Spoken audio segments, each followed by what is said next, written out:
I'm sad. Thanks to all my patrons for bumming me out. Just kidding. Thanks to Baron of Dice. Why Baron?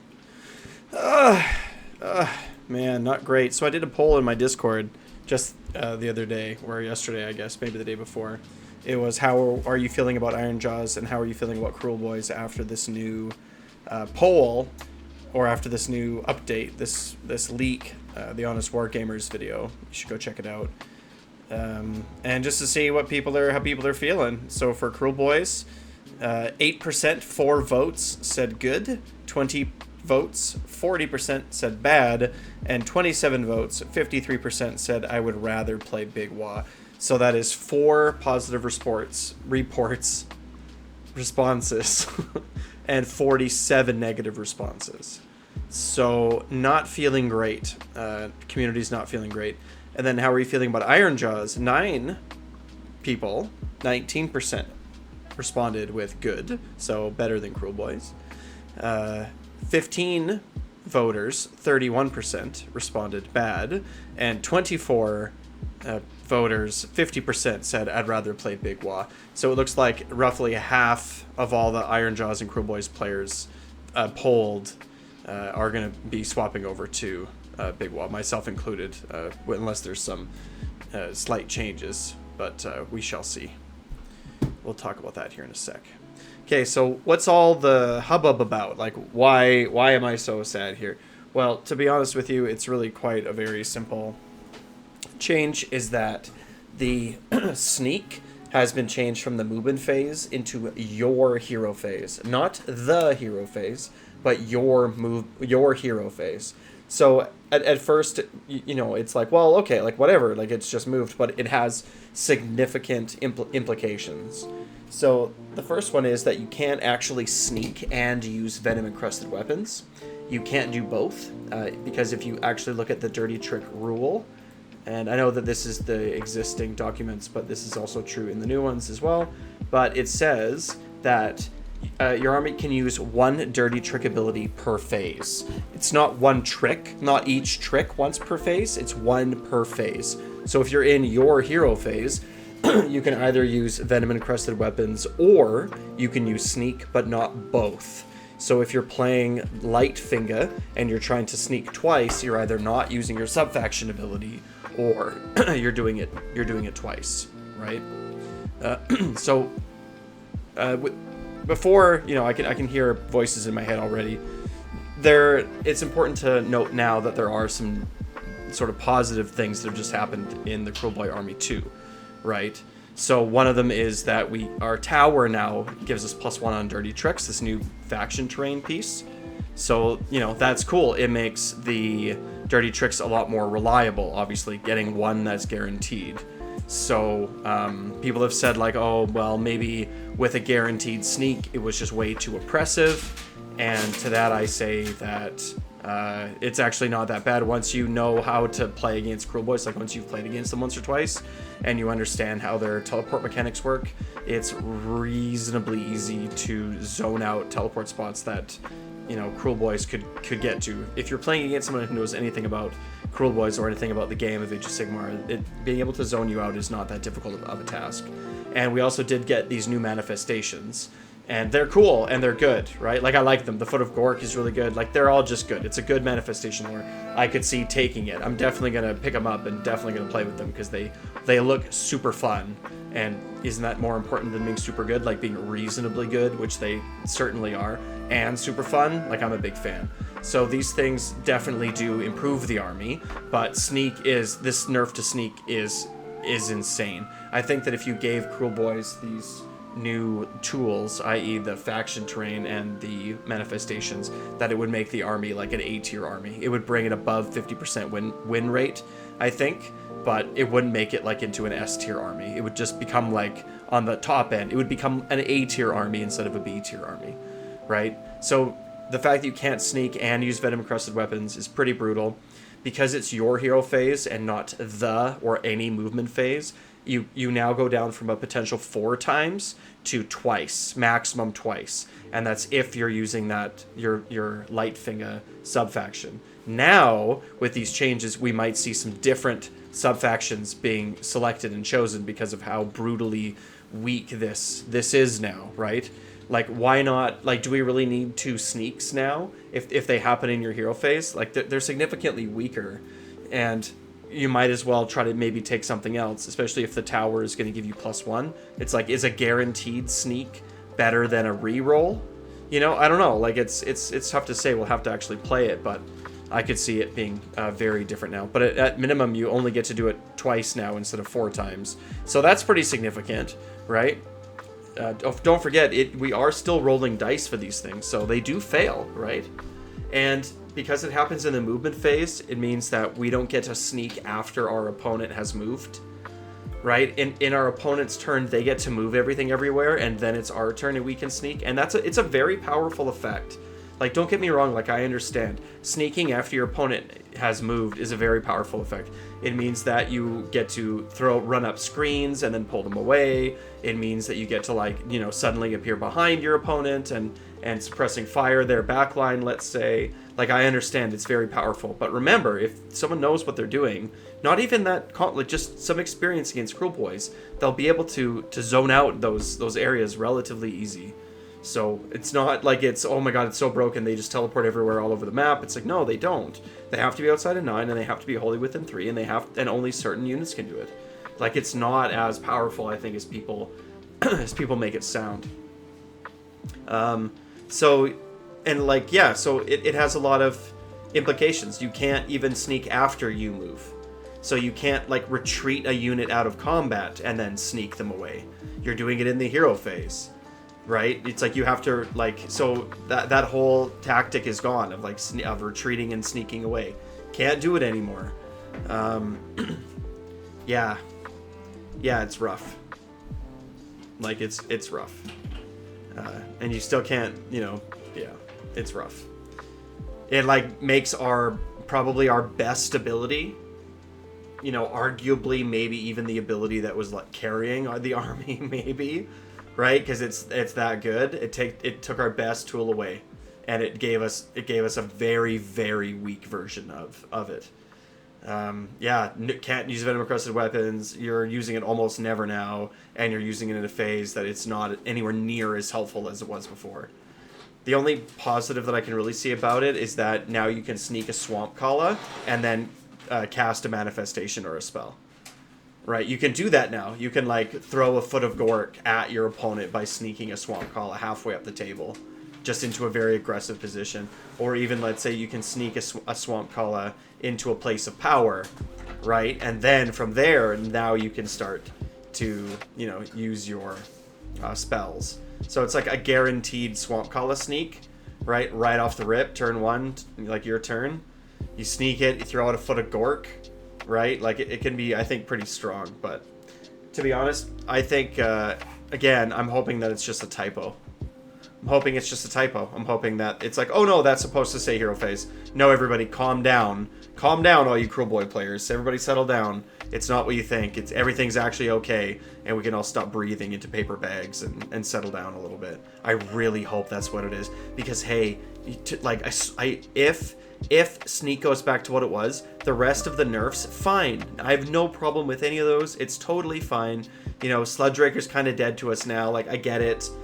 It was probably too strong in Big Waaagh for it to be able to double the damage of Gut Rippas because they have a guaranteed 5 crits. Like, they don't need to roll for venom encrusted weapons. They just sort of get it guaranteed if you want it. So maybe it was way too much. Like, fine, that's okay. Reduce it in points, right? Like, we'll find, you know, like, we'll find a home for it, whatever. But yeah, the sneak rule is absolutely busted. So then everyone's saying, like, oh, well, then what? Just play Big Waaagh, like, Big Wagh's great, Big Waagh's great. And while I do think that Big Waaagh is a good army, especially for an army of renown, it is an army of renown, and you can tell it's not made for competitive play. It's made for weird homebrew. I shouldn't say weird, but, like, you know, it's not a competitive army, and let me tell you why. Okay, so there's some pretty big problems with Power of the Waaagh. So in case you haven't seen, I'm just going to bring it up here. So Power of the Waaagh is... Okay, well, let's actually just go through this a little bit here first. Right. So first of all, every time that you have a Kruleboyz hero, you have to have, with a regiment, you have to have an Ironjawz hero that leads a regiment. So it means right away, your 2 drops or 4 drops. The only exception is being that Kragnos could probably join in. I'm not exactly sure how the rules are going to work because he has both a Ironjawz and a Kruleboyz keyword. So I don't know if you can include him as an odd. So if you could be like 1 Kruleboy, 1 Ironjaw, and then Kragnos. I don't think so. I think Kragnos could take the place of any hero. So I think it'll be like Kragnos and then any other hero, right? Because again, Kragnos has both the Ironjawz and the Kruleboyz keyword, so I have a feeling you're either going to be 2 drops or you're going to be 4 drops. Now, you don't want to be 4 drops. You want to be 2 drops. So right away, it's going to limit the heroes that we can take and the combination of heroes that we can take. Now, this is counter synergistic with the next thing that we have in this thing. So battle traits. Yeah. So this is in the deployment phase. You pick up to 1 friendly non-unique, that's important, Ironjawz hero and 1 friendly non-unique Kruleboyz hero. They each get a heroic trait, right? And then over here we have 4 heroic traits, and they're good. All 3 of them are just once per battle in your hero phase. Pretty good buffs. One's a 5-up ward, one's crit 2 hits, and one is, I think, +1 to wound, but they're all good. They're all good, and they all happen in your hero phase. So we're incentivized to take 3 non-unique heroes because that's how many of these heroic traits we can take. So we have to keep that in mind. We have to have them the same number, right, as Ironjawz and Kruleboyz, and we want to take 3 non-unique heroes. So you can see right away we're being sort of pigeonholed into a certain position, right? We can't just sort of take whatever we want, like old Big Waaagh in 3rd, and take 5 different heroes. Now it's like, well, what non-unique heroes do we have that can take like one of those other little heroes with them that are actually good and worth playing? So we'll look at that later when we get to the end. But there's still more counter synergies here. But you see what I'm saying, right? It's like, oh, like have like 4 drops. Well, no, you can't. You know, you can only have 2, but you need 3 heroes. So it's like, wow, right? Like take Kragnos, but Kragnos isn't like it's tough. It's tough. People are drafting lists, right? And it's tough. Okay, so the next passive. Oh no, sorry.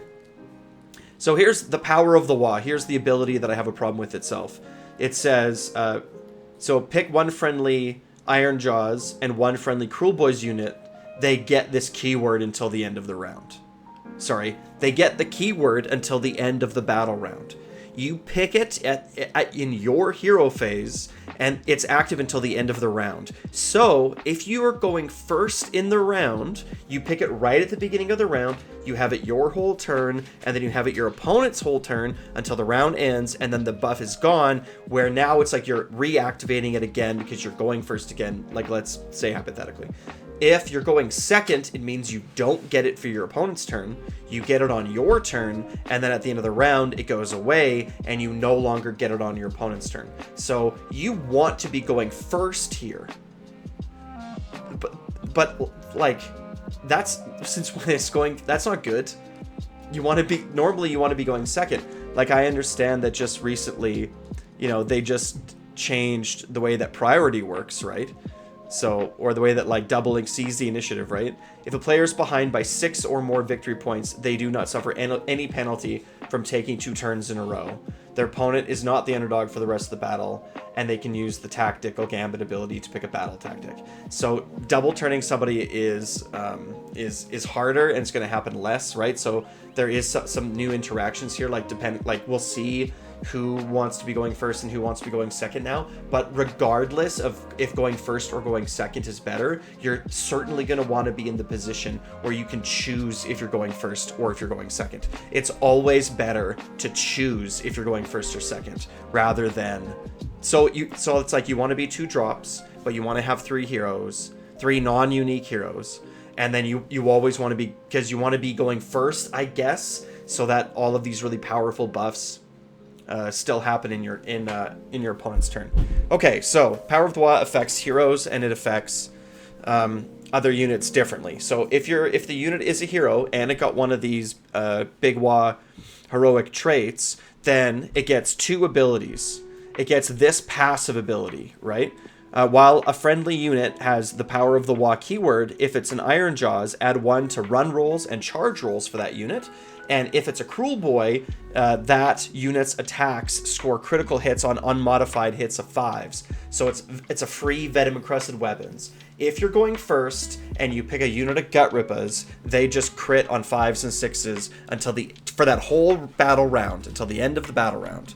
So this is also true if you pick a hero. So for example, if you pick a Kruleboyz hero, like let's say a non-unique hero, so let's say a Vulture Boss, it can also have this proper sneak keyword. So if you're going first, that Vulture Boss for the whole battle round can have crits on 5s, and it's not super impactful on the heroes, right? Or even a Break a Boss, like they don't have crits, right? Like they have other, like crits isn't where they're doing the bulk of their damage. They're doing it from a bunch of different places, so it's not super effective, right? It's like if you pick a unit of Gutrippaz, this passive is really effective on them, or even Monster Killers or Bolt Boys or what have you. But if you pick a hero, and that's okay, that's not, I wouldn't say that's counter synergistic, right? Heroes get to do a special thing, and then the units get the base rule much more powerfully applied to them, and that's all, that's all good and fine, right? But yeah, and then if it's an Iron Jaw, it's add 1 to run and charge rolls. Again, much better for, generally speaking, much better for infantry. And then these power, or these brutal cunning, I guess they're called, abilities are much better for heroes, right? Obviously, we have an artifact power, but it doesn't matter. It's bad. Like it just doesn't matter. It's kind of like it's just not good. Like there's nothing that you really want to put it on that you want to bring. Like it's just not that great. And then just for the rest of it, like I said, these heroic traits are actually, all of them are good.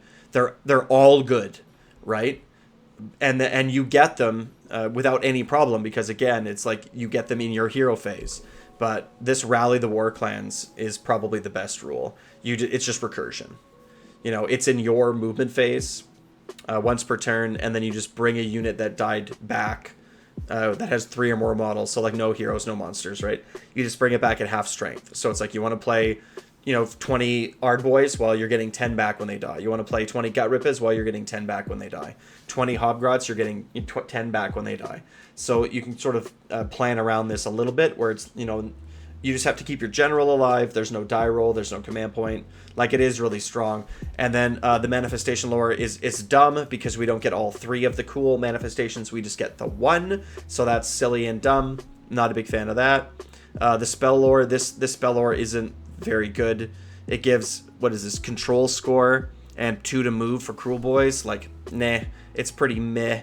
The prayer lore is good, but giving fight twice is good. It's not like the unit has to already be in combat, right? So it's a little bit like whatever, but that's okay. Like, we're going to be really tanky, right? We have a once per game 5-up board, and we have all kinds of stuff in this army now.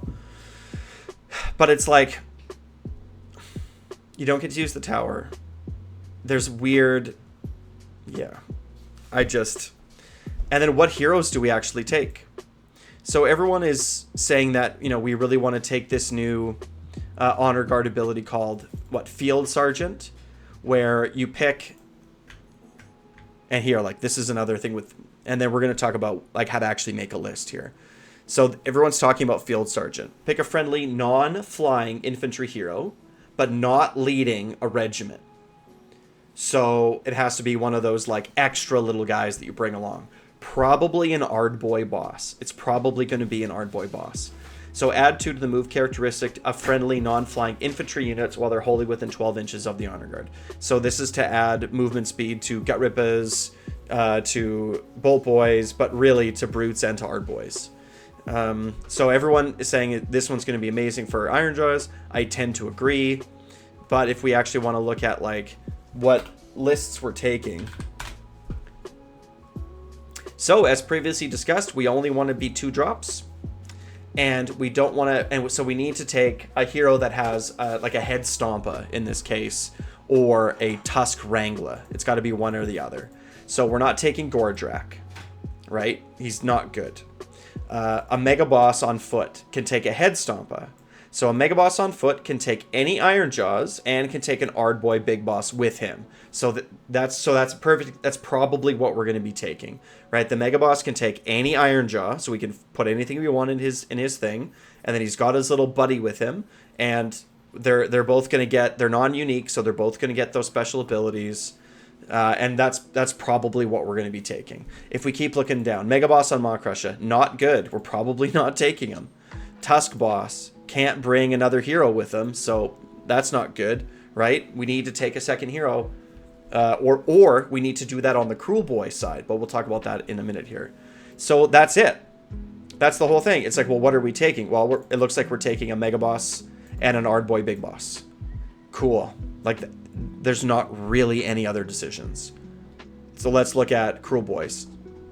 So again, we still haven't picked a wizard yet, right? So if we're not going to take a wizard in the Iron Jaw side, we should take one in the Kruleboyz side. Swamp Kala Shaman with Pokrot can take any infantry. Okay, that's probably pretty good. Swamp Kala with Pokrot, okay, takes any infantry. So we can throw in Gut Rippers, Monster Killers, all those good things. Bolt Boys, cool. And then he can take the heroic trait that gives +1 to wound and use it for some shooting. Good, that's fine. What other choices do we have?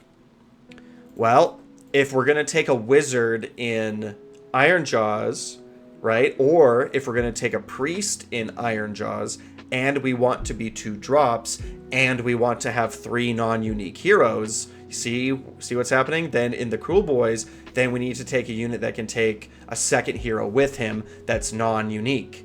Okay, so right away it's like we could take a Break-a-Boss with a Mob Wrangler. So what are the Mob Wranglers? The Mob Wranglers are Kill Boss with Stabgrot, which is a not a good hero, and a Merknob with Belchabana. Now the Merknob with Belchabana, only his aura, right?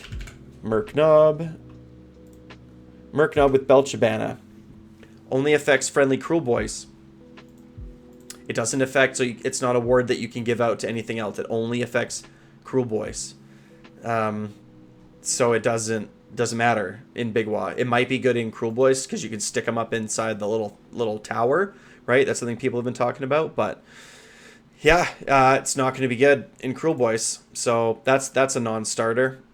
Who else is a mob? Yeah, so we don't have any good Mob Wranglers. There's just the 2. So it's like we don't want to take. So what else could we do? Well, Gobsprak now can take a Swamp Beast. So Swamp Beasts are Break-a-Boss. So it's like Gobsprak and Break-a-Boss. That sounds okay. But here's the problem with that. We now have a unique hero, which means we're giving something up. So if you want to take Gobsprak and Break-a-Boss, I would suggest that you take Gobsprak and Break-a-Boss as one regiment, right, with some other units inside, and then on the other side you have a Mega Boss and an Ardboy Boss, and so now you have 3 non-unique heroes, right, and you have 2 casts, so you're able to play that manifestation game, even just for banishments, right? So it's like that's an option, but besides that, I think it'll be a Swamp Kala Shaman. Like, there's not it. Like, those are literally, as far as I can see. Like, let me know in the comments below. Join the Discord. Tell me where I'm wrong here. But like, we're not taking an Ashtooth, right? We're not taking a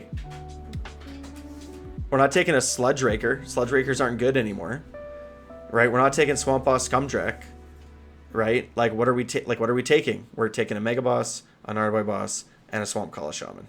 We're taking that every time. And we're going to put the 3 different abilities on them, right? The Ardboy Boss can have the ward, the Mega Boss can have the other fight thing, and then we'll just take Ardboys, Brutes, and Bolt Boys, and then some other stuff after that. But it's like, that's basically the Big Waaagh list, isn't it? Right? Like, that's basically it. Like, I know there's lots of different ways that people are going to build it because you can have lots of fun with it. You can play it like 4 drops, like you can play casual games. You can play it like an Army of Renown is supposed to be played, which is non-competitively, sort of casually and just for fun, right? But this is not our competitive army, guys. It's just not. I'm telling you, it's going to have a very low, it's going to be like 1 list, you know, in the competitive scene. And I just can't really see it. Dire straits, I'm telling you. Dire straits. It's like we're looking at an Army of Renown and we're like, it's not so bad, guys. It's like, well, no, it's actually not as good as people think. you know, so I don't know. Like, am I just flipping out here? Am I just losing my cool? Am I just off base? Or is what I'm saying like kind of making sense? Please let me know where I'm wrong. And we need some love coming to the greenskins here, guys. Destruction is just in a really bad place right now. And I was working on a video essay. I was going to do my very first video essay on how I'm so happy with the place that Kruleboyz is in right now. And I really am. I have to say, up until this recent news, I was very happy with Kruleboyz specifically. Destruction as a whole is really tough, right? And like, I got just like, subscribe, and Waaagh.